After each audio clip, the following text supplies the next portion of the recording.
Yo, what is up guys? Dale Boy here, aka Blue Collar Sports TV. Hopefully you guys are doing well. If you're new here, if you could smash the subscribe button, it really helps me out. And also if you guys could hit the like, it goes a long way for channel growth and things like that. So, an upset in the heavyweight division. Robert Helenius knocks out Adam Kownacki in 4 rounds. Now this was definitely an upset and definitely a shock. Going into this fight, Robert Helenius was basically there to get rolled over. Coming off a few losses, a knockout loss to Gerald Washington of all people. Helenius, a guy who appeared to have seen better days. Yeah, he was basically in there as a body for Kownacki to look good against. But that's not what happened. He knocked Kownacki out in the 4th round. Big upset in the heavyweight division. The fight started, Kownacki was trying to apply pressure. He was getting the best of it in round 1. Round 1, Helenius was a little bit tentative, wasn't really throwing too many punches. So Kownacki won the first round. But round 2, I think Helenius realised that, Kownacki's easy to land on, and he was having success when he actually let go of his shots. Kownacki was coming forward still in round 2, landing some good shots, but Helenius actually started to throw some good straight punches, and those shots were very effective against Kownacki. Kownacki's a guy who likes to come forward with forward momentum and throw looping overhand shots.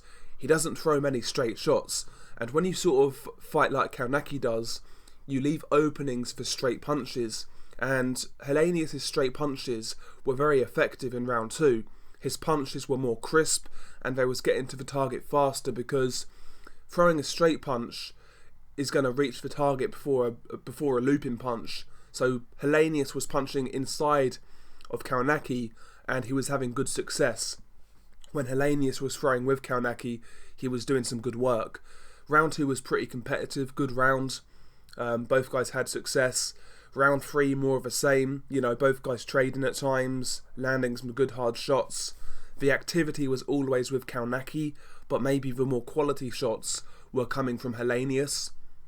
And round 4 was where this fight ended.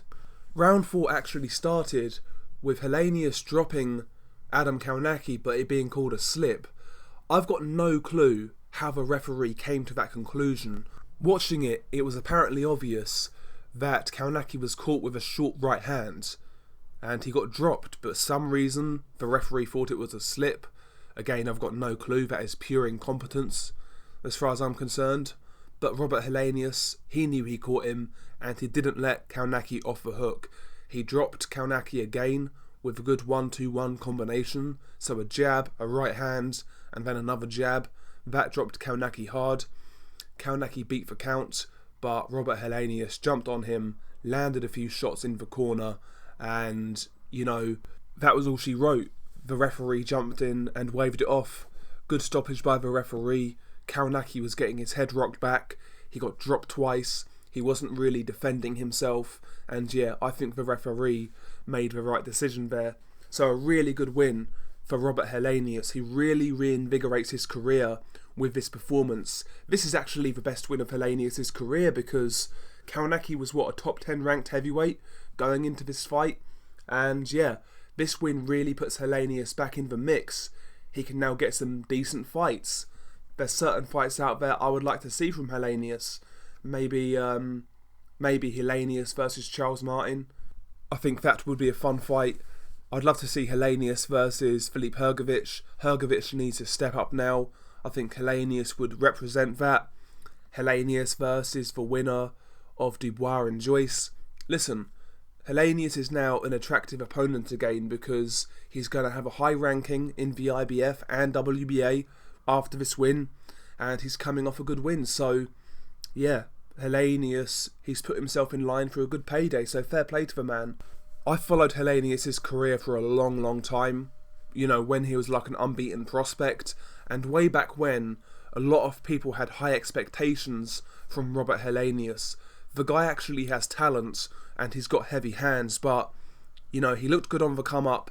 He basically fought Chisora, and in that fight he got a gift decision, and he was never the same after that fight. In that fight, he picked up a terrible hand injury, which really derailed his career. And also after the Chisora fight, he suffered many promotional issues, more injuries. And yeah, ever since that Chisora fight, it's really all gone wrong for Robert Helenius. But he was always a guy with talent, and he was always a guy with heavy hands. And he's been through a lot. So listen, I'm pleased for the guy, to be honest. I really am. I'm pleased for him. Great win from Robert Helenius. We'll see where he goes next. As for Adam Kownacki, back to the drawing board. You know, he really needs to make improvements, especially defensively. I think we realised that anyway, even before this fight. Kownacki got hit way too much, but this was the first time he paid the price for it. Kownacki's never going to be a defensive wizard, but he can still try and work on his defence, you know, try to have a better high guard and things like that, tidy up his punch technique, you know, just basic improvements, because Kownacki right now, he just leaves far too many holes for his opponents to exploit, and like I say, this was the first time he paid for it. So yeah, we'll see what happens with Kownacki. And also this fight, you've really got to question Al Haymon as an advisor. His job is to advise his fighters, and I presume maximise their earnings. Well, Al Haymon has failed to do that with several of his clients now. Kownacki turned down $5 million to fight Joshua, goes on to get knocked out by Helenius for a fraction of that. Luis Ortiz, the same thing, turned down multi-million dollars against Joshua, gets knocked out by Wilder for peanuts. And even Deontay Wilder himself turned down $120 million to get knocked out by Tyson Fury for this. You know, if Al Haymon's job is to advise his clients on the best possible moves financially, then this guy is failing. He's cost multiple guys multi-million-dollar paydays at this point, so we have to ask questions of Al Haymon, to be honest. Anyway, share your thoughts below. What did you make of this fight? Peace.